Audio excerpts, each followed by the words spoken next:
सबसे ज्यादा सिद्धि प्रदायक यदि कोई स्तुति है तो वो महादेव की है, और वो है शिव महिम्न स्तोत्र। शिव महिम्न स्तोत्र की विशेषता बताई जाती है कि पृथ्वी पर जन्म लेने वाले प्रत्येक मानव के पास कोई ना कोई दैवी शक्ति होती है। मेरे पास भी है, आपके पास भी, हम सबके पास। इस संसार में जन्म लेने वाला कोई भी व्यक्ति ऐसा नहीं है जिसके पास कोई दैवी शक्ति ना हो, जिसके पास कोई गुरु प्रदत्त शक्ति ना हो, जिसके पास कोई वंश प्रदत्त शक्ति ना हो। हम सब शक्ति युक्त हैं, बस अज्ञानवश अपनी उस शक्ति को पहचान नहीं पाते। हम अपनी उस छिपी हुई शक्ति को यदि प्रकट करना हो तो शिव महिम्न स्तोत्र का रोज पाठ करें। व्यक्ति की वो छिपी हुई जो उसके अंदर ऊर्जा है, जो शक्ति है, जो ज्ञान है, वो प्रकट होता है शिव महिम्न स्तोत्र से।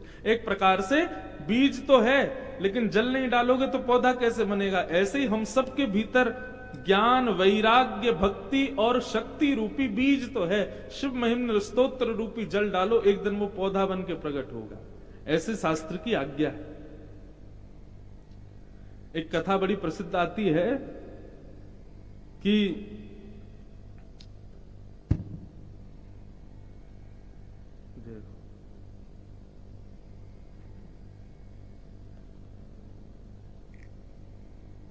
क्या बता रहा था मैं? शिव महिम्न। हाँ, तो एक बड़ी प्रसिद्ध कथा आती है।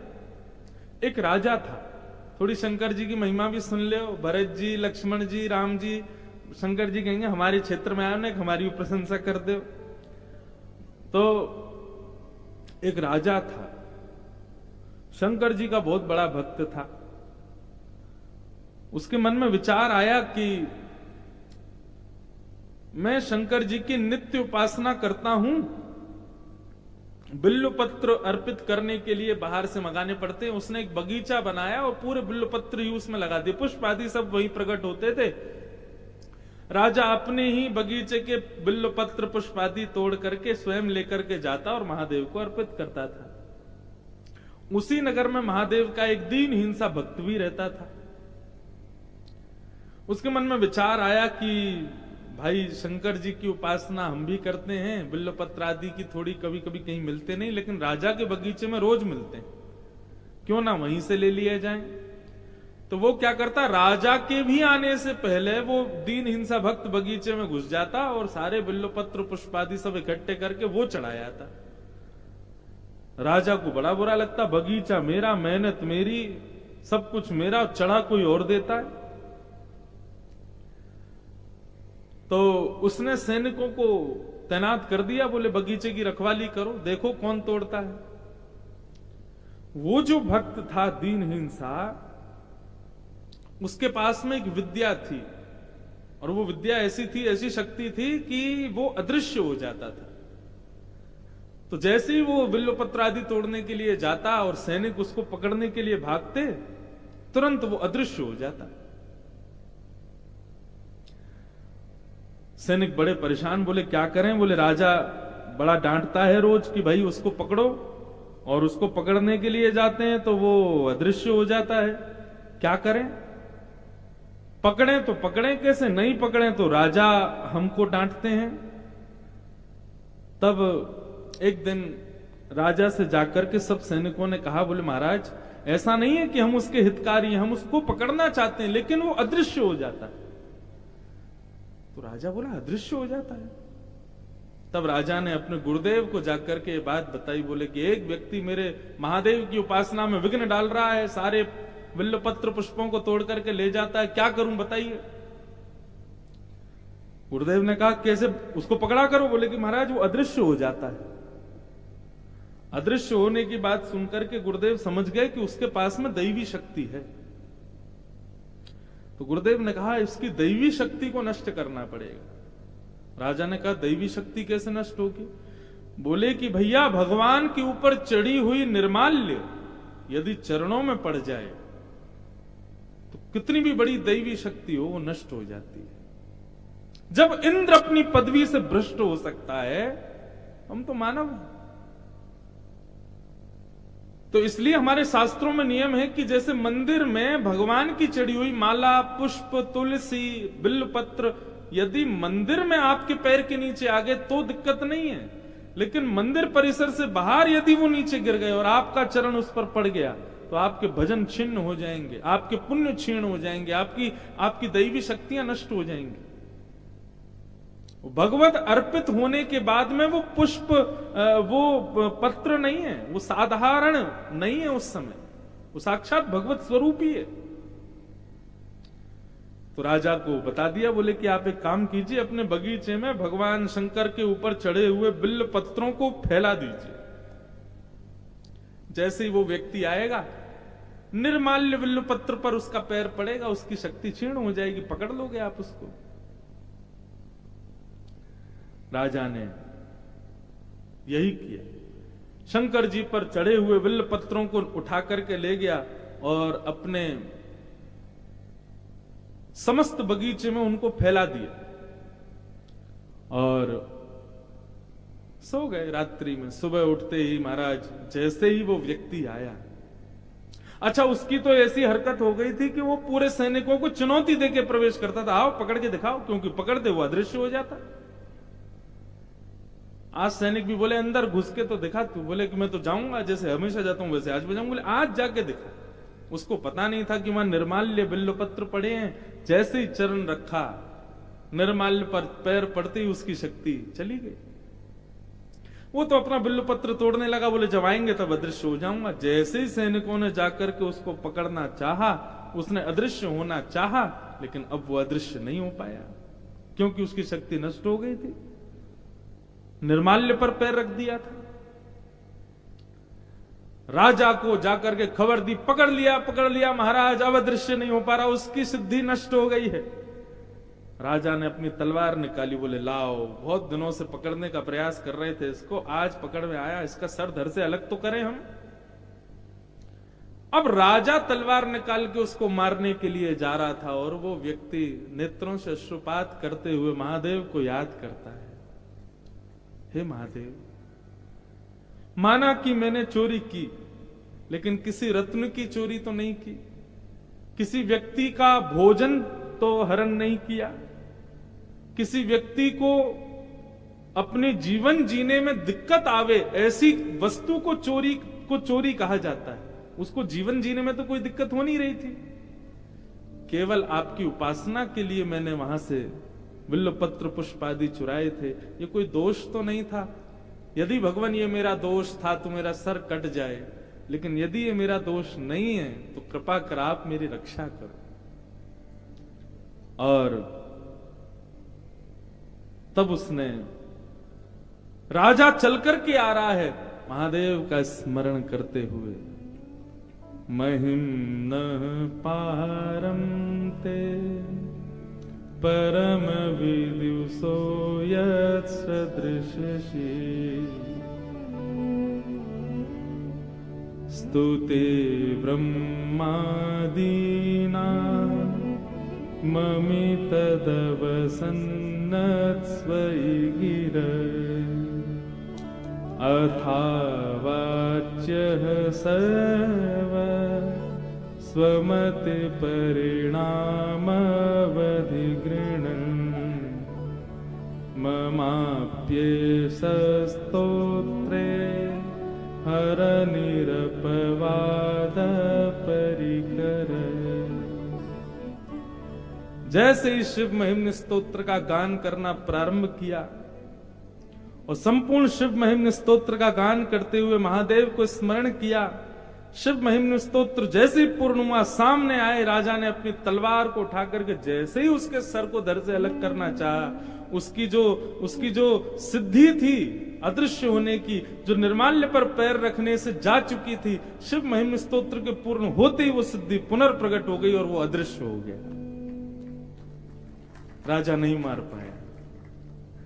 राजा दौड़ करके अपने गुरु के पास गया, बोले गुरुजी पकड़ में आ गया, सब कुछ हो गया, लेकिन जैसे ही मैं मारने गया वो कोई श्लोक गा रहा था, उन श्लोकों का जब गायन करके गुरुजी को सुनाया, बोले ये श्लोक उसने गाए और वो अदृश्य हो गया। तब गुरुदेव ने बताया ये शिव महिम्न स्तोत्र है और शिव महिम्न स्तोत्र की यह ताकत है कि यदि किसी व्यक्ति की भक्ति क्षीण हो गई हो, पुण्य क्षीण हो गए हो, उसकी शक्ति क्षीण हो गई हो, उसके भाव, कभी कभी हमें ऐसा लगता है कि हमारे पहले भाव बहुत अच्छे थे, अब हमारे भावों में धूमिलता आ रही है। पहले हमारी बुद्धि बहुत विवेकी थी, अब हम अविवेक जैसे हो गए। पहले हमारा क्रोध कम था, अब क्रोध बढ़ता जा रहा है। ये जो बदलाव नकारात्मक हमारे अंदर होते हैं, इन नकारात्मक बदलावों को नष्ट यदि करना चाहते हैं तो शिव महिम्न स्तोत्र का पाठ करो। महादेव चिकित्सा करते हैं भीतर प्रवेश करके और शुद्धि बनाते हैं, श्री राम के योग्य हमको बनाते हैं। ऐसे हैं महादेव। लेकिन मैंने बात कहां से शुरू करी थी कि स्तुतियों में सर्वश्रेष्ठ स्तुति किसकी है? महादेव की। लेकिन वह महादेव भी स्मृति करते हैं और जब पार्वती पूछती हैं कि आप किसका स्मरण कर रहे हो, तो वही महादेव पार्वती को राधा कृपा कटाक्ष स्तोत्र सुनाते हैं। वही महादेव श्री पार्वती जी को राम रक्षा स्तोत्र सुनाते हैं। मतलब स्तुतियों में सर्वश्रेष्ठ स्तुति महादेव की है, लेकिन उन महादेव के सदा चित्त में कौन बैठे हैं? हमारे माधव बैठे हैं, हमारे राघव बैठे हैं, हमारी किशोरी जी बैठी हैं। इसलिए अब निधान क्या निकला? शिव महिम्न स्तोत्र कठिन है, याद नहीं हो तो क्या करें? हरे कृष्ण कृष्ण कृष्ण हरे हरे, हरे राम राम राम हरे हरे। शिव महिम्न स्तोत्र हो, दुनिया भर की स्तुतियां हो, सबका सार ये मंत्र ही हैं, इनका आश्रय। ऐसे हमारे राघव का स्मरण करते हैं महादेव। तो आइए अब आज के प्रसंग में चलें। 10 लक्षणों में आज 5वां लक्षण आता है शौचम। हम ज्यादा इस पर आज चर्चा थोड़ी कम करेंगे क्योंकि प्रसंग आज बड़ा है भरत चरित्र का। शौचम यानी कि पवित्रता। अब श्री राम जी के संदर्भ में पवित्रता आप किस भाव से लोग? जिनका नाम ही पवित्र है, जिनका रूप ही पवित्र है, जिनका स्मरण ही पवित्र है। नाम रूप दर्शन तो बहुत दूर की बात है, याद कर लो राम जी को तो पवित्र हो जाओगे। जिनको याद करने मात्र से व्यक्ति पवित्र हो जाता, उनकी पवित्रता का कहां तक बखान करें। लेकिन फिर भी श्री रामचंद्र जी के मंगल पवित्रता की बात की जाए तो पवित्रता में आप किसको लेते हो? शारीरिक पवित्रता की मानसिक पवित्रता? हमारा आध्यात्म जो है वो शारीरिक स्थिति को ज्यादा केंद्र में नहीं लेता, मानसिक स्थिति को ज्यादा लेता है। कर्माबाई तो नहाती भी नहीं थी, बिना नहाए धोए खिचड़ी बना रही थी भगवान के लिए। पिताजी कह के गए, कर्मा हम तीर्थ यात्रा करके आए, तब तक गोपाल जी को भोग लगा के ही पाना। लेकिन ये नहीं कह के गए नहा धो के भोग लगाना।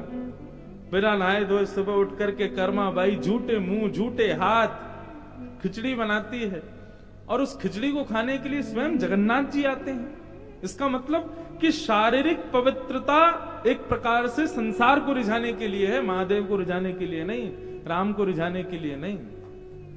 ये जो हम चटकदार कपड़े पहनते हैं, बढ़िया तिलक लगाते हैं, दुनिया भर के कुर्ता पहन पहन के परफ्यूम लगा घूमते हैं, इससे थोड़ी रीझते होंगे राम जी।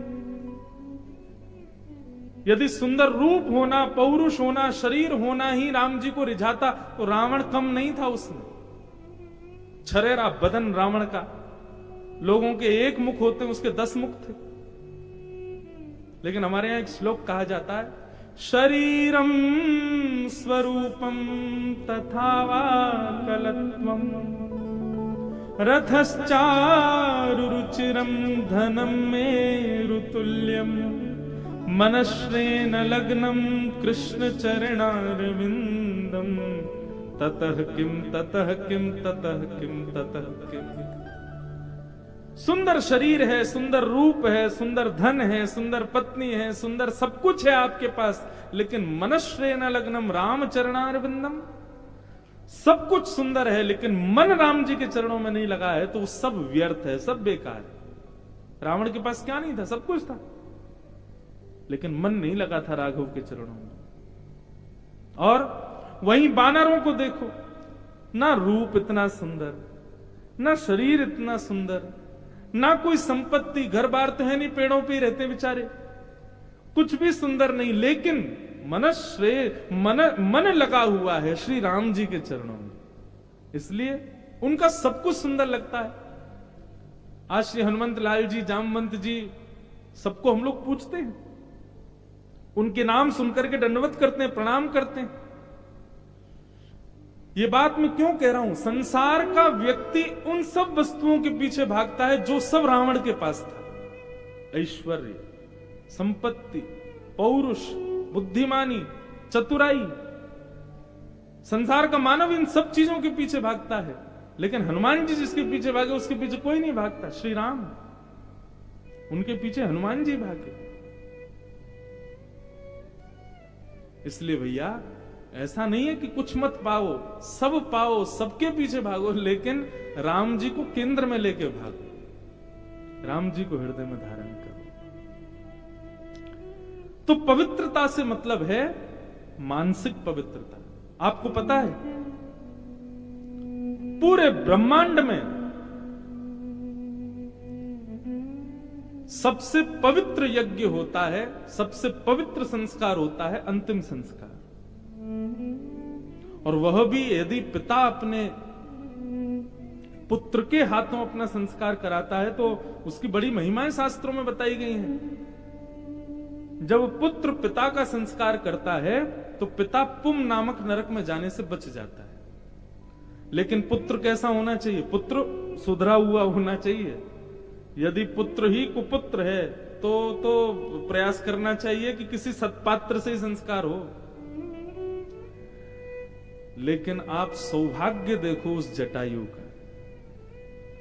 महाराज दशरथ के यहां जन्म लेने के बाद भी राम जी से उनका संस्कार नहीं हुआ, लेकिन जटायु जो उनके कुल का नहीं, खानदान का नहीं, जाति का नहीं, वर्ण का नहीं, कहां तक कहोगे मानव नहीं था वो, एक पक्षी के कुल में जन्म लेने वाला वो जटायु, उसका संस्कार जगत नियंता, जगदाधार, जगदीश्वर श्री राम अपने हाथों से करते हैं। और केवल संस्कार नहीं किया, सब दशकात्रादि जो भी नियम होना चाहिए एक पिता के संस्कार का, पिता तुल्य मान करके जटायु को वो सौभाग्य दिया जो सौभाग्य दशरथ को मिलना चाहिए था।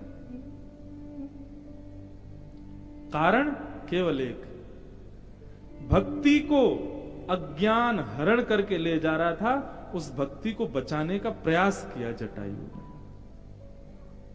अज्ञान से मुक्त करने का प्रयास किया जटायु ने, केवल भक्ति की रक्षार्थ प्राण गवाए, इसलिए राम जी ने उसका संस्कार किया। इससे ज्यादा पवित्रतम भाव श्री राम जी का मुझे कहीं नहीं दिखा। अभी आज भरत चरित्र में भी एक दो भाव ऐसे आएंगे कि आप पिघल जाओगे, कितने पवित्र हृदय वाले हैं हमारे राम जी।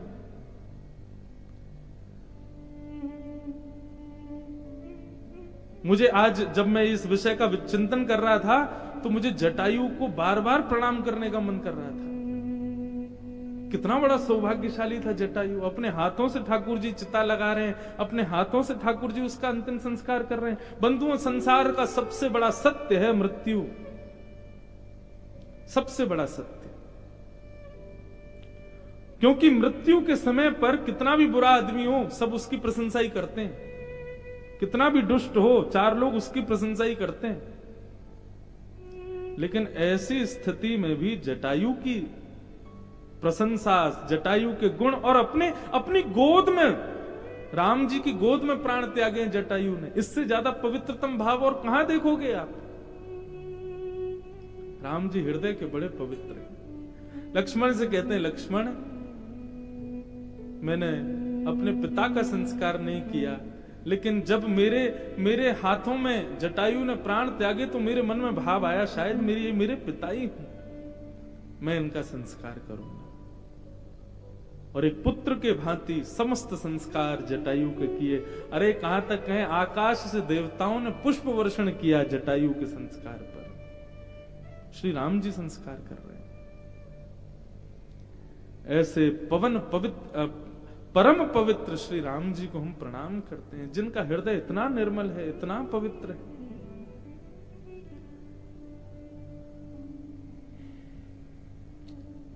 यही पवित्रता का दर्शन होता है कृष्णावतार में। यहां पर जटायु को पिता तुल्य मानते हैं राम जी, और वहां तो अद्भुत ही हो गया। द्वापर में कृष्ण पूतना को मां के रूप में देखते हैं। कंबा दयालुम शरणम ब्रजेम अहो वकीयम स्तनकाल कूटम जिघांक्षयापा यदप्य साध्वी लेभे गतिम धातृचिताम ततोन्यम कंबा दयालुम शरणम ब्रजेम। देवताओं ने हट कर लिया, बोले आपने पूतना को सदगति क्यों दी, हमें ये बताओ। उसका नाम अच्छा नहीं, काम अच्छा नहीं, जाति अच्छी नहीं, गुण अच्छे नहीं, आपके पास आने का कारण अच्छा नहीं, मारने के लिए आई थी आपको, और आपने उसको सदगति दे दी, क्यों? तो भगवान टेढ़ी सी नजर करके बोले स्तनम दत्वा सदगतिम। लोग अस्त्र शस्त्रों से मारते हैं, लेकिन पूतना का मारने का तरीका हमको बढ़िया लगा। बोले क्यों? बोले जिस प्रकार मां अपने पयोधर का पान कराती है, बालक को वात्सल्य भाव जब उमारती है तब उसके पयोधर से दुग्ध आता है, इस प्रकार पूतना मुझे अपने पयोधर पर लपेट करके बैठी थी, तो जिस समय उसने अपना पयोधर मेरे मुख में दिया ना, तो मेरे मन में क्षण भर के लिए उसके प्रति मातृ भाव आ गया। इसलिए मुझे लगा ये कुछ भी हो, इसके सारे दोष गुणों को छोड़ो, इसको सदगति दो। और यशोदा की गति प्रदान की, मातृ गति भी नहीं, यशोदा की गति दी पूतना। कितने दयालु हैं ठाकुर जी, कितने करुणावंत हैं, कितने पवित्र हैं हृदय से। ऐसे परम पवित्र श्री राम जी को हम बारंबार प्रणाम करते हैं। और आज के मंगल प्रसंग में प्रवेश करते हैं। श्री भरत जी महाराज समस्त अयोध्या वासियों के साथ में राम जी से मिलने के लिए और राज तिलक करके वापस अयोध्या लाने के लिए जा रहे हैं।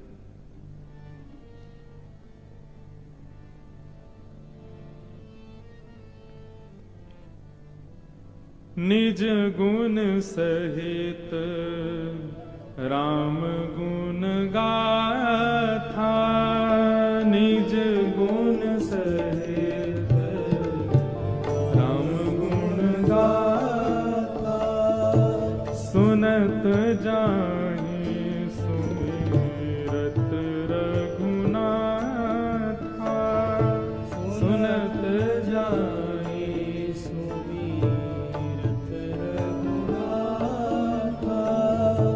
तीरथ मुनि आश्रम सुर धाम, तीरथ मुनि आश्रम सुर धाम, निरखि निमज करहि प्रणाम, निरखि निमज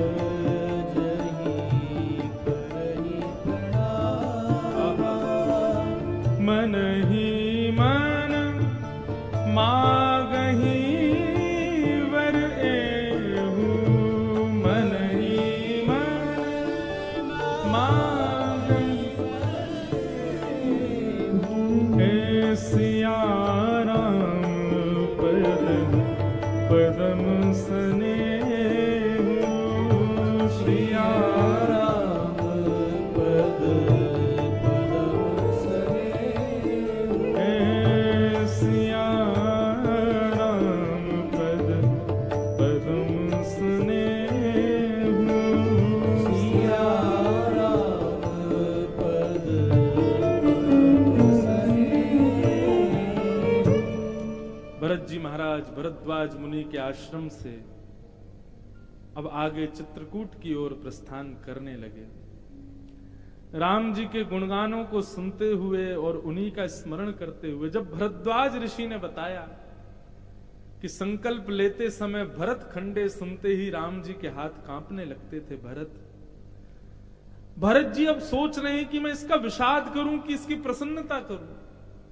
मैं यहां पर अब दुखी मनाऊं कि मेरे राघव को कष्ट हो रहा है, कि मैं इस बात की प्रसन्नता रखूं कि मेरा नाम सुनते ही राम जी विकल हो जाते हैं। लेकिन श्री भरत जी महाराज बस अंतःकरण से श्री राघव का स्मरण करते हुए आगे बढ़ने लगे। और स्थिति यहां पर गोस्वामी जी वर्णन करते हैं कि भैया मार्ग में जहां कहीं भी छोटे बड़े स्थान, मंदिर या कुछ भी, जैसे ग्राम देवता भी यदि मिल जाते थे, किसी बट वृक्ष के नीचे कोई छोटे से ग्राम है, 2-4 लोग उन्हीं का पूजन करते हैं, वो भी यदि भरत जी को दिख जाते थे तो भरत जी उनको भी दंडवत प्रणाम करते और सबसे एक ही वरदान मांगते थे, क्या? सिया राम पद पदम स्नेहु। हे देवता, हे ग्राम देवता, हे नगर देवता, हे तीर्थ देवता, हे वृक्ष देवता, बस इतनी कृपा करना कि सिया राम जी के चरणों में मेरा और स्नेह हो जाए, मेरी और रति हो जाए। कई बार अयोध्या के लोग चलते चलते किसी ग्राम देव को छोड़ भी देते, लेकिन भरत जी तब भी प्रणाम करने जाते। कोई रह ना जावे, कोई पवित्र नदी दिखती, कोई पवित्र स्थान, बस झूठे को कोई बोल दे कि यहां एक देव है, यहां एक पवित्र नदी है, भरत जी तुरंत कूद जाते और स्नान करके तुरंत उस स्थान से वरदान मांगते कि सिया राम जी के चरणों में मेरा प्रेम हो, ऐसी कृपा करना। कैसी स्थिति है बंधुओं भरत जी की। अभी जब भरत चरित्र विश्राम होगा ना, तुलसीदास जी के शब्द सुनिएगा भरत जी के लिए।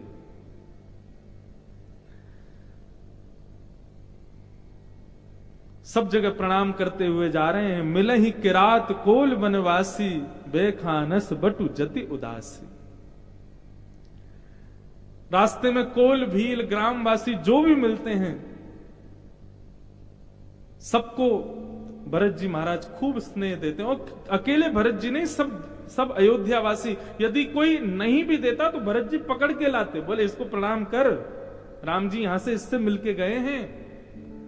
इस प्रकार सब कोल भीलों से और सबको हृदय से लगा लगा करके भरत जी ने सबको प्रणाम किया। तभी राम सखा तेई समय दिखावा, शैल सिरोमणि सहज सुहावा। आह, जासु समीप सरित पे तीरा, सिय समेत बसही दो वीरा। तभी मार्ग पर चलते हुए एक थोड़ा ऊंचा सा स्थान आया और निषाद राज गुह जाकर के उस पर चढ़ आगे आगे चल रहे थे निषाद। जैसे ही निषाद राज उस पर पहुंचे तभी उनको कामतानाथ पर्वत का दर्शन हुआ। श्री कामतानाथ भगवान की जय। चित्रकूट में विराजमान हमारे श्री गोवर्धन नाथ के बड़े भैया श्री कामतानाथ, हमारे वृंदावन के, हमारे लाल जी के अत्यंत प्रिय श्री गोवर्धन नाथ जी के बड़े भैया हैं श्री कामतानाथ जी। जैसे ही उस सुंदर पर्वत का दर्शन हुआ, तुरंत निषाद ने आवाज लगे, भरत भैया जल्दी आओ, शत्रुघ्न भैया जल्दी आओ, कुछ दिखाऊं आपको। जैसे ही भरत जी पहुंचे, भरत जी ने उस पर्वत को देखा और विशाल कामतानाथ पर्वत के ऊपर जब राम जी की परम कुटी को देखा, अभी राम जी नहीं दिखे बंधुओं। स्थिति प्रेमी की ऐसी कि जिससे वो प्रेम करता है, उस प्रेमी को जो प्रिय है, वो प्रेमी जहां से निकला है, जिस स्थान पर बैठा है, जिस स्थान का स्पर्श किया, उसके लिए सब उस प्रेमी के समान ही है। हमारे यहां भारत में म्यूजियम बना दिए जाते हैं और पुरातत्व विभाग वाले लोग, हमारे पूर्वज जो लोग रहे, उन लोगों की ये धोती पहनते थे, ऐसी घड़ी पहनते थे, ऐसा चश्मा लगाते थे, वो सब चीज संभाल के रखते हैं। और फिर लोग बाग जब उसको देखने के लिए जाते हैं तो आश्चर्य करता, अच्छा ऐसा चश्मा पहनते थे, ऐसी घड़ी पहनते थे, बस उसको देख करके खुश हो जाते। लेकिन कई परिवार के लोग अपने दादा परदादा नाना नानी की सब चीजों को संभाल के रखते हैं, उनको देख देख करके खुश होते हैं। वे हमारे दादाजी का बैंत है, बैंत समझते हैं, चल कर लेके चलते थे, बैंत है, ये उनके जूते हैं, ये उनकी धोती है। लेकिन कोई इतना विकल नहीं होता उन सब वस्तुओं को देख करके। श्री भरत जी की स्थिति देखो, कोई कह देता राम जी यहां क्षण भर बैठे थे तो श्री भरत जी महाराज लेट जाते थे उस स्थान पर कि मेरे राघव यहां बैठे थे। चलते चलते आज निषाद राज ने जब दिखाया कि देखो भरत भैया, वो कामतानाथ पर्वत के ऊपर जो कुटिया दिखाई दे रही है, सुंदर बगीचे दिखाई दे रहे हैं, उस बगीचे के मध्य में एक कुटिया, परण कुटी दिखाई दे रही है, ये हमारे श्री राघव की कुटिया है।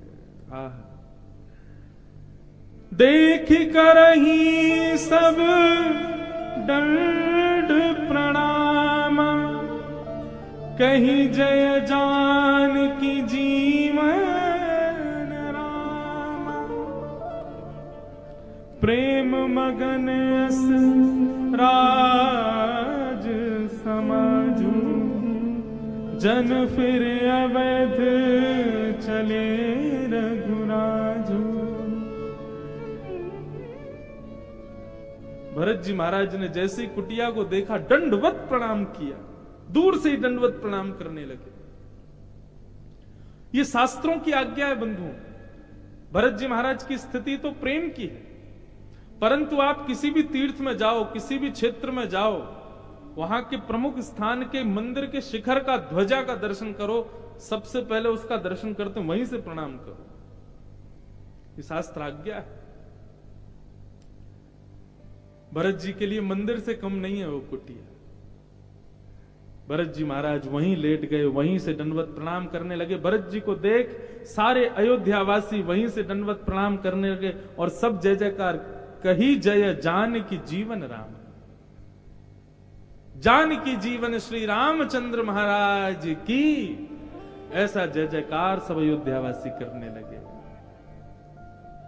सब आनंदित हो गए, मचलने लगे, बोले भैया अब जरूर राम जी, बस कुछ ही देर की बात है, मिलने वाले हैं, दिख जाएंगे हमारे राम जी। जैसे हमारी गोपियों की स्थिति गोपी गीत में बताई जाती है कि गोपियां विधाता से कहती हैं, अरे विधाता तूने ये पलक क्यों बनाई? क्या तुझे पता नहीं था श्याम सुंदर हमारे सामने आने वाले हैं? श्याम सुंदर जब सामने आते हैं, उस समय जब हमारी पलकें जब झपकती हैं, तो एक क्षण से भी कम समय के लिए झपकी हुई पलक त्रुटिर्युगायते त्वाम पश्यताम, 3 युग के समान लगती हैं। ऐसे ही सब अयोध्यावासियों की स्थिति, सब अयोध्यावासी कह रहे हैं भैया अपने हाथ मुंह धो लो, आंखों को साफ कर लो। बोले क्यों? राम जी जल्दी दिखने वाले हैं, कहीं ऐसा ना हो राम जब सामने आए उस समय ये निगोरी पलक हमारी झपक जाए।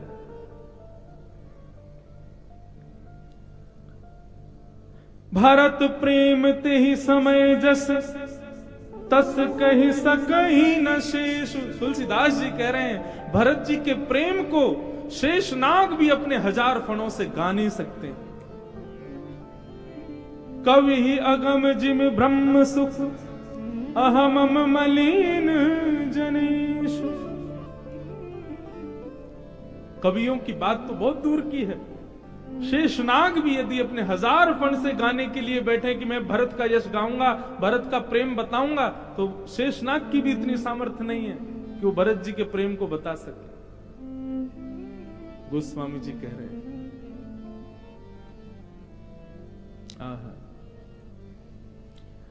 ये तो थी अयोध्या। अच्छा, अब यहां से आगे भरत जी चल करके नहीं गए,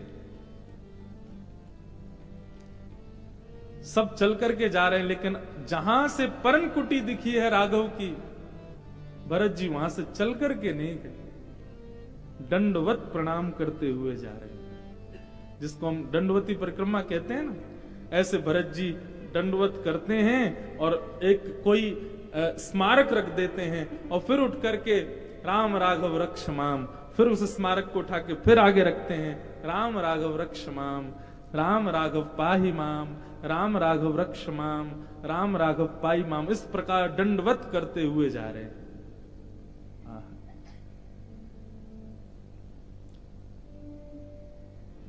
ये तो थी अयोध्यावासियों की स्थिति, लेकिन वहां चित्रकूट पर्वत के ऊपर क्या हो रहा है गोस्वामी जी वर्णन कर रहे हैं।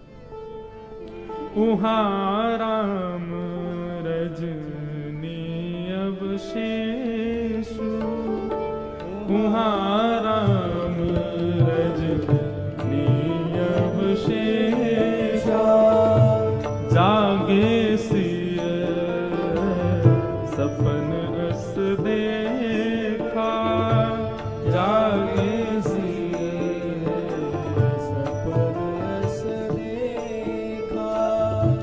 सहित समाज भरत जनवाए, सहित समाज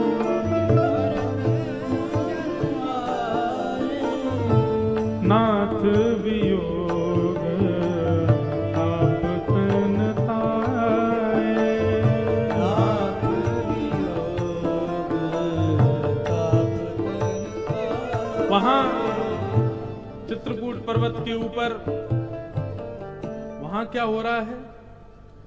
आज रात्रि में सीता जी ने एक भयावह स्वप्न देखा और स्वप्न देखते ही प्राणनाथ राम जी को उठाया और उठाते ही सीता जी को घबराहट सी होने लगी।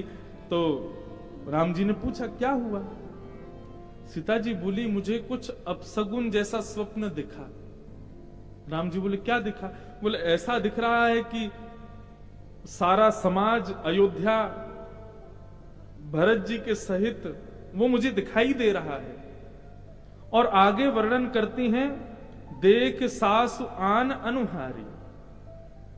जानकी जी कहती है मैंने अपनी सास को देखा ऐसे भेष में जिसमें नहीं देखना चाहिए, कहने का मतलब विधिवा वेश में। जानकी जी को ये आभास हुआ, उन्होंने जैसे ही राम जी को ये बात बताई, राम जी ने लक्ष्मण जी को उठाया, बोले कि देखो जानकी को ऐसा ऐसा स्वप्न हुआ है, कहीं कोई अभी तक राम जी को पता थोड़ी है कि चक्रवर्ती सम्राट चले गए हैं। लक्ष्मण हमारी अयोध्या में कोई अनहोनी ना हुई हो। तुरंत ब्रह्म मुहूर्त में उठते ही दोनों भैया और श्री जानकी जी तीनों ने जाकर के पैस्वनी में स्नान किया, मंदाकिनी में, और स्नान करने के बाद में वहां पर संत वृंद ब्राह्मण आदियों को बुला करके उनसे उचित कुछ निर्विघ्न कार्य करवाए और उनको खूब दान की।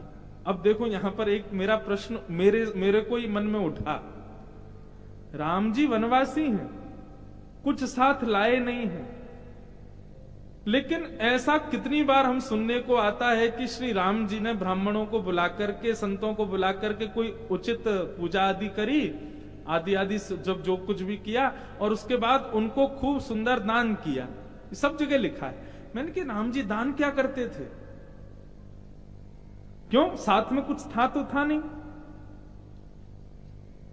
और रही बात कि भैया आप लोग कह दो कि फल फूल आदि दे तो भाई महात्मा भी सब वन में ही रहते हैं, अपने आप ही तोड़ के खा लो। अब राम जी तोड़ के लामे फिर फल दे में, ये कौन सी विशेषता हुई इसमें? देखो बहुत सुंदर बात है, ध्यान से सुनिए। श्री राम जी जगह जगह पर ब्राह्मणों से कुछ ना कुछ करवाते हैं और उसके बाद उनको दान करते हैं, लेकिन दान करते किस भाव का है? आहा, दीन ही प्रभु मधुर मुस्कानी। आहा, हमारे राम जी केवल ये ब्राह्मण आते ही कह देते हैं, बोले राघव हमको कुछ नहीं चाहिए, बस हमारी पूजा से आप प्रसन्न हो जाना, हमारे सेवा से, हमारे भाव से आप प्रसन्न हो जाना। राम जी भी हाथ जोड़ते हैं, ब्राह्मणों के चरणों में सिर झुका करके प्रणाम करते हैं और केवल मधुर मुस्कुरा जाते हैं। ब्राह्मण बोलते हैं बस अब जीवन भर दक्षिणा ना मिले, हम इस मुस्कान पे ही जी जाएंगे। राम जी अपनी मधुर मधुर मुस्कान बांटते। वन में और है क्या राम जी के पास? कितनी सुंदर भाव। राम जी मधुर मुस्कुराते हैं, मतलब सबको प्रसन्न कर देते हैं। और यही तो देखो, विधिहीनम अशुष्टान्नम मंत्रहीनम अदक्षिणम, ऐसा बताया जाता है कि अनुष्ठान में क्या क्या चीज चाहिए? विधि होनी चाहिए। विधिहीनम अशुष्टान्नम मंत्रहीनम अदक्षिणम श्रद्धा विहरितम यज्ञम तामसम परिचिक्षते। विधि होनी चाहिए, अन्नदान होना चाहिए, मतलब भंडारा होना चाहिए यज्ञ के बाद, मंत्र होने चाहिए यज्ञ में, और दक्षिणा होनी चाहिए, और पांचवी वस्तु बताई श्रद्धा होनी चाहिए। ये पांच वस्तु जब होती हैं तब ही यज्ञ श्रेष्ठ माना जाता है। परंतु हमारे राघव जी कई चीजें तो कर ही नहीं सकते, अन्नदान कहां से करेंगे, भंडारा कहां से कराएंगे, आदि आदि सब कुछ। तो भंडारे के रूप में ये होता था कि जनक जननी श्री जानकी जी फल तोड़ करके अपने हाथ से अमनिया करती थी, लक्ष्मण जी परोसते थे और राम जी दक्षिणा के रूप में सामने बैठ के केवल मुस्कुराते थे, केवल प्रसन्न होते थे। ब्राह्मण बोलते बस हमारी दक्षिणा हमको मिल गई नाथ, अब बस इसी प्रसन्नता पर हम अपना संपूर्ण जीवन जी लेंगे। ऐसे हमारे राघव ब्राह्मणों को प्रसन्न करते हैं। ब्राह्मणों को खूब सुंदर दान किया और दान करने के बाद में अब जैसे ही पुनः पर्वत पर पधारे, अब देखो हम भरत चरित्र ऐसा नहीं छोड़ छोड़ के जो जो भाव हमने पढ़े हम सब सुनाएंगे, वहां के वृक्ष कैसे हैं, पशु पक्षी कैसे, सब सुनो। इतने विस्तार से हमने पढ़ो तो हम सुनाएंगे वैसे ही, काटा पीटी नहीं करेंगे। दोबारा लौट करके जैसे ही पर्वत पर पधारे तभी राम जी ने देखा कि उत्तर की ओर से धूल उड़ रही है,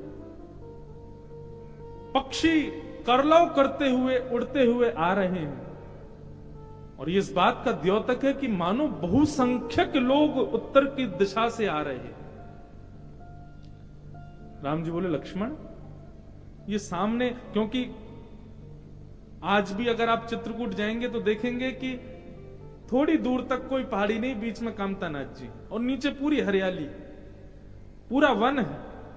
तो बोले वन्य प्रदेश में उत्तर की ओर ऐसा क्यों लग रहा है कि खूब धूल उड़ रही है, ऐसा लग रहा है कि बहुत पशु पक्षी उड़ रहे हैं, कुछ ऐसा लग रहा है बहुत संख्या में लोग आ रहे हैं, उत्तर में अयोध्या है। लक्ष्मण थोड़ा सावधान हो जाओ, कुछ संकेत मिल रहा है। तभी लक्ष्मण जी को संकेत मिला कि महाराज भरत पधार रहे हैं और समस्त सेना के सहित आ रहे हैं। लक्ष्मण जी को लगा कि ये भरत भैया क्यों आ रहे हैं, आ रहे हैं तो सेना लेकर के क्यों आ रहे हैं। बोले निश्चित ही ये हम दोनों भाइयों को वन में मारने के लिए आ रहे हैं, निष्कंटक राज्य करने के लिए आ रहे हैं।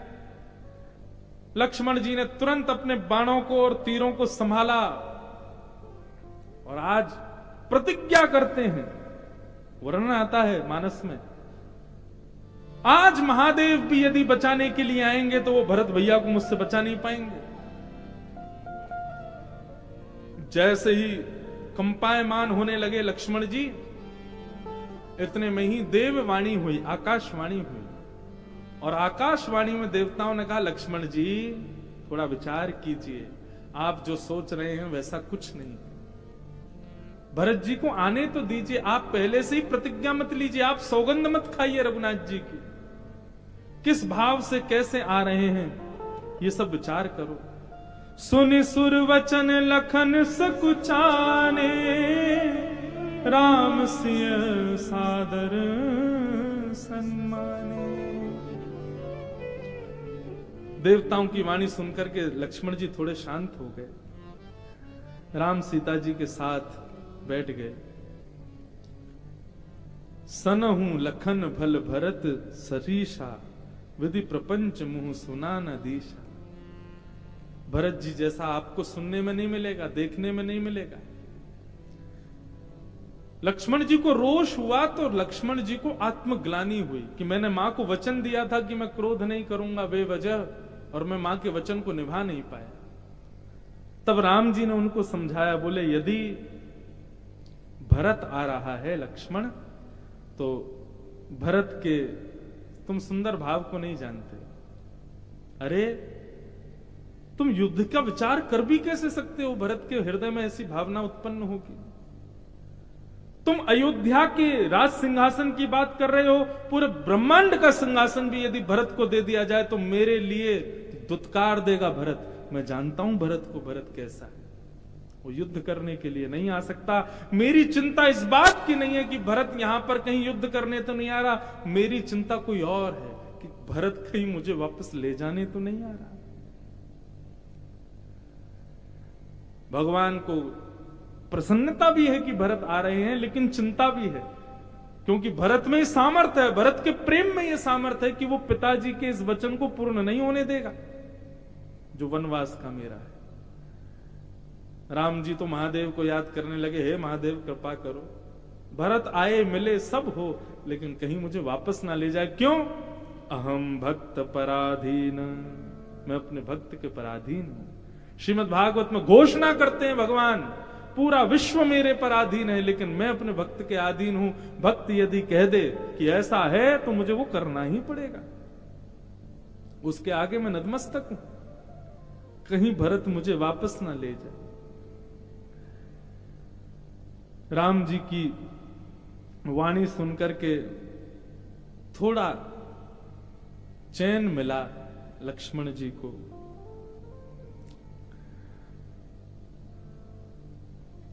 तभी केवट भी था भरत जी के साथ में। थोड़े और समीप पहुंचे तो कामदगिरी पर्वत पर और सुंदर कुटिया का दर्शन होने लगा। केवट ने भगवान की कुटिया का दर्शन कराया। तब केवट ऊंचे चढ़े धाये, कहू भरत सुन भुजा उठाए। नाथ देखि अहि विटप विशाला, पाकर जब रसाल तमाला। वहां पर सुंदर वृक्ष लगे हैं, सुंदर तुलसी के पौधे लगे हैं। भरत जी वृक्षों की आभा प्रभा देख करके बता रहे हैं कि ये वृक्ष जरूर लक्ष्मण ने लगाया है, ये वृक्ष जरूर हमारी भाभी जानकी जी ने लगाया है। तभी बीच में एक वटवृक्ष दिखाई दिया। बोले इस वटवृक्ष की सौम्यता ये बता रही है कि यहाँ जरूर राघव बैठते होंगे और नीचे जानकी जी और लक्ष्मण भैया बैठ करके उनके प्रवचन सुनते होंगे। देखो तो सही है बगीचा कितना सुंदर है। भरत जी की स्थिति विचार करो कैसी है। अब ऊपर से लक्ष्मण जी और राम जी भी देख रहे हैं नीचे, लेकिन इतने समीप नहीं है कि भरत जी को वो दिख जाएं।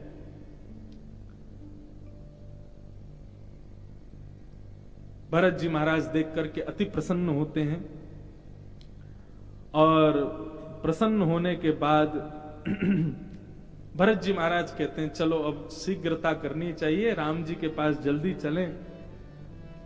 जैसे ही भरत जी जाने लगे, कामतानाथ पर्वत और समीप आने लगा। आगे आगे निषाद राज चल रहे थे रास्ता दिखाते हुए। तो एक जगह वर्णन आता है कि निषाद राज भी भटक गए। भयंकर जंगल है और सामने पर्वत है, उस पर चढ़ना है। तो निषाद राज भी सोचने लगे कहां से जाएं, कहां से जाएं। तो वर्णन करते हैं गोस्वामी जी कि ऊपर से देवताओं ने पुष्प वर्षाने शुरू किए और भरत जी को बताया भरत जी ऐसे जाइए आप। मानो भरत राम मिलन के लिए मैं और आप तत्पर नहीं थे, 33 कोटि देवता भी तत्पर बैठे थे कि ये भरत जी कब मिलेंगे राम जी से जाकर। देवताओं ने पुष्प वर्षा करके भरत जी को मार्ग प्रशस्त किया। व्यक्ति का प्रेम यदि अद्भुत हो ना तो सब देव भी लगते हैं उसको उसके प्रेमी से मिलवाने में। यदि प्रेम में संकीर्णता है, प्रेम में अशुद्धता है, तो मानव भी सहायता नहीं करेगा। लेकिन यदि प्रेम स्वच्छंद है, प्रेम पवित्र है, तो आपका जो लक्ष्य प्रेमी है, देवता भी लग जाएंगे आपको उससे मिलाने में, चाहे कितनी भी विपरीत परिस्थिति क्यों ना हो।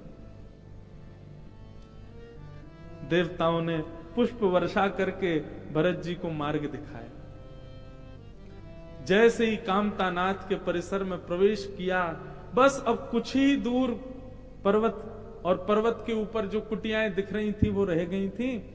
सीधा सीधा मार्ग था, थोड़ी देर में ऊपर चढ़ जाना था। लेकिन भरत जी महाराज कहते हैं मैं सीधा नहीं जाऊंगा,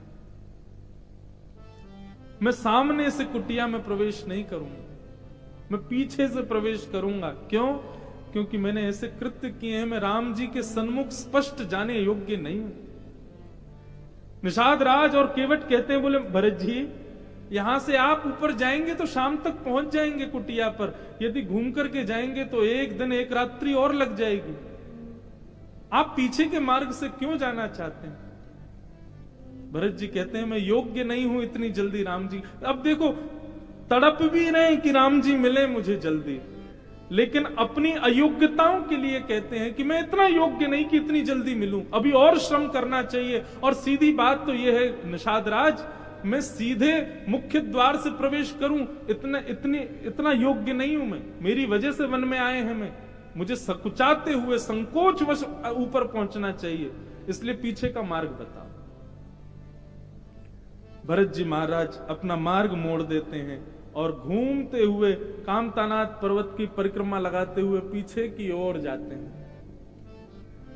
राम राघव रक्ष माम, राम राघव पाहि माम, राम राघव रक्ष माम, राम राघव पाहि माम। आहा,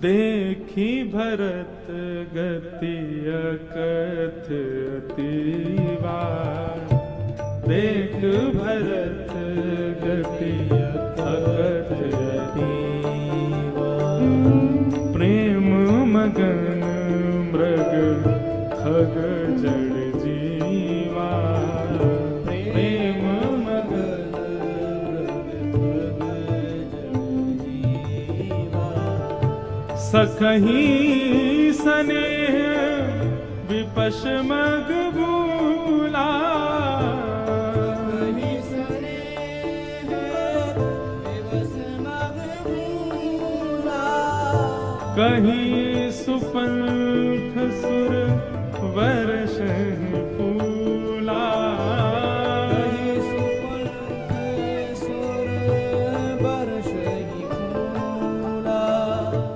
करत प्रवेश मिटे दुख धावा, करत प्रवेश मिटे दुख धावा, जनु जोगी परमारथ पावा, जनु जोगी परमारथ पावा, देखे भरत लखन प्रभु आगे, देखे भरत लखन प्रभु आगे, पूछे वचन कहत अनुरागे, पूछे वचन कहत अनुरागे।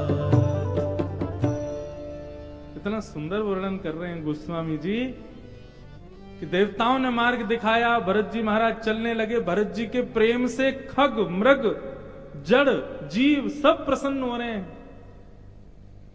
इतने में ही भरत जी को ऊपर देखते हुए चल रहे हैं कुटिया की ओर, तभी लक्ष्मण जी दिखाई दिए भरत जी को।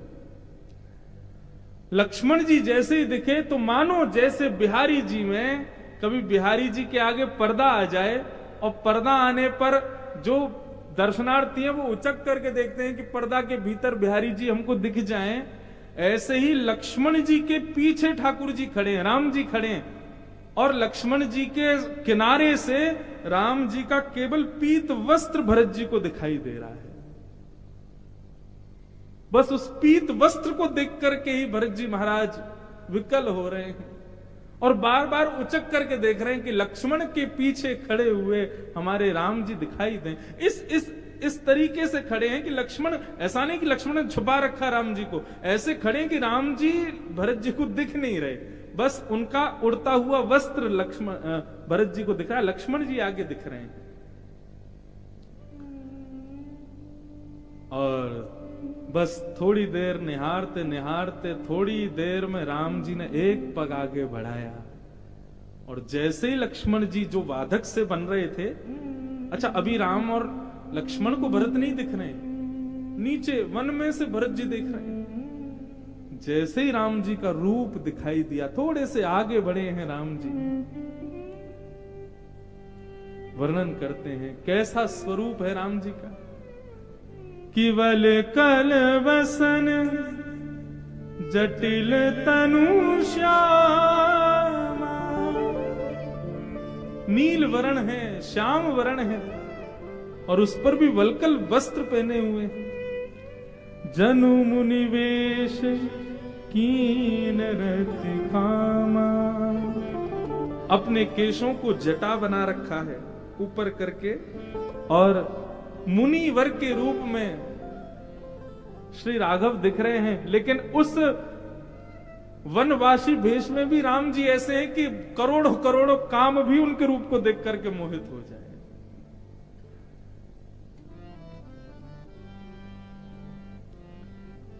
कर कमल निधनु सायक फेरत, जिय की जरनी हरत हस फेरत। आहा, श्री राम जी नीलमणि हैं, पीत वस्त्र पहने हैं, अपने केशों को जटा बना करके कभी अपने धनुष बाण के तस्कर को ठीक करते हैं, कभी अपने धनुष बाण को ठीक करते हैं, और ठीक करके थोड़े से लक्ष्मण को देख करके मुस्कुराते हैं।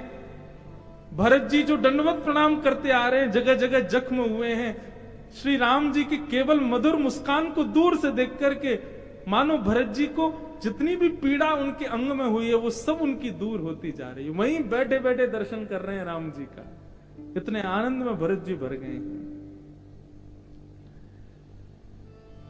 तभी निषाद राज ने आकर के कहा, दूर से ही देखते रहोगे, अब चलो भी समीप। बोले क्या करें, हमारे राघव हैं ही इतने प्यारे, हमारे राम हैं ही इतने सुंदर कि उनके रूप को देख करके ऐसा लगता है कि अति सामीप्य भी ना मिले। क्यों? क्योंकि भाई मानव है ना, ये बार बार आंखें बंद होंगी, पता नहीं क्या होगा, कैसी स्थिति होगी। दूर से देख करके इतना सुख मिल रहा है, लग रहा है सामने पहुंच गया तो मेरे प्राण बचेंगे नहीं। तब निषाद कहता, नहीं भैया चलो समीप। पुनः भरत जी चलना प्रारंभ करते हैं। राम राघव रक्ष माम, राम राघव पाहि माम, राम राघव रक्ष माम, राम राघव पाहि माम कहते हुए पीछे से जैसे ही कामतानाथ जी के ऊपर चढ़े हैं। लक्ष्मण जी पहरेदारी तो कर ही रहे थे, पता तो चली गया था कि भरत भैया आ रहे हैं। तभी वचन समेप लखन पहचाने, करत प्रणाम भरत जी जाने। राम राघव रक्ष माम, राम राघव पाहि माम, ये स्वर जैसे ही लक्ष्मण जी के कान में पड़ा, लक्ष्मण जी के कान खड़े हो गए, तुरंत दौड़ने लगे। भैया भैया भैया देखो, राम जी देखो, भरत भैया आ गए, भरत भैया देखो, स्वर सुनाई दे रहा, भरत भैया आ गए हमारे। चारों तरफ कुटिया के घूमने लगे, ढूंढने लगे कहां से आ रहे हैं, ये स्वर तो भरत भैया का ही है। भरत जी पहचान गए कि हमारे भैया आ गए। हाँ,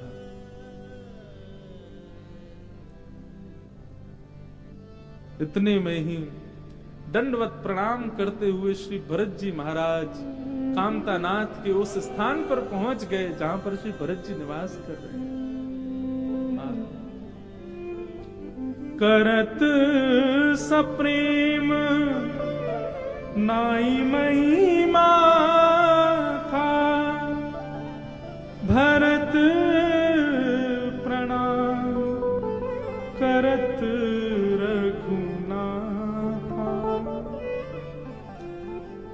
जैसे ही भरत जी प्रणाम करते हुए ऊपर पहुंचे और बस उठ करके नजर उठा करके सामने थोड़ी दूर पर जब राघव को देखा, राम जी को देखते ही भरत जी के नेत्र सजल हो गए, पूरा शरीर कंपन होने लगा।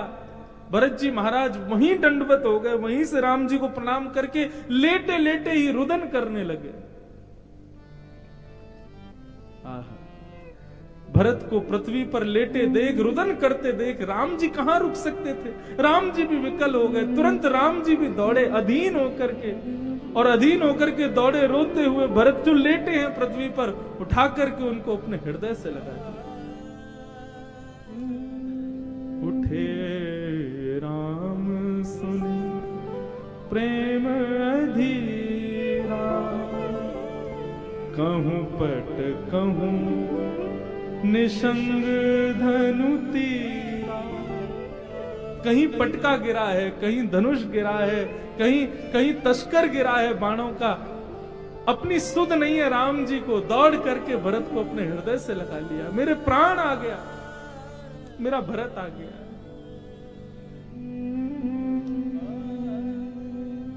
वर वश लिए उठाए उर लाए कृपा निधान, भरत राम की मिलनी लख विसरे सबही अपान।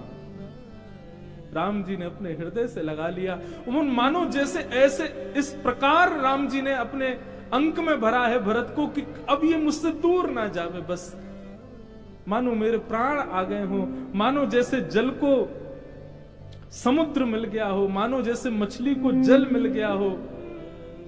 इस प्रकार से मिलन हुआ श्री राघव का भरत जी के साथ। बोलो राजा रामचंद्र भगवान की जय। भक्तराज श्री भरत जी महाराज की जय।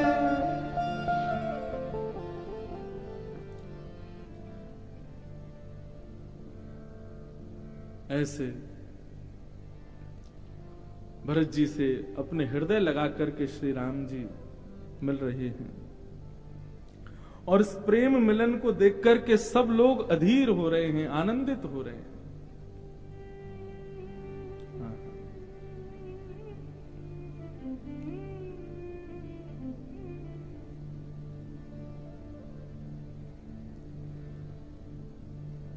राम जी ने अपने हृदय से लगाया, मिलन प्रीत किम जाए बखानी, कवि कुल अगम करम मन वानी।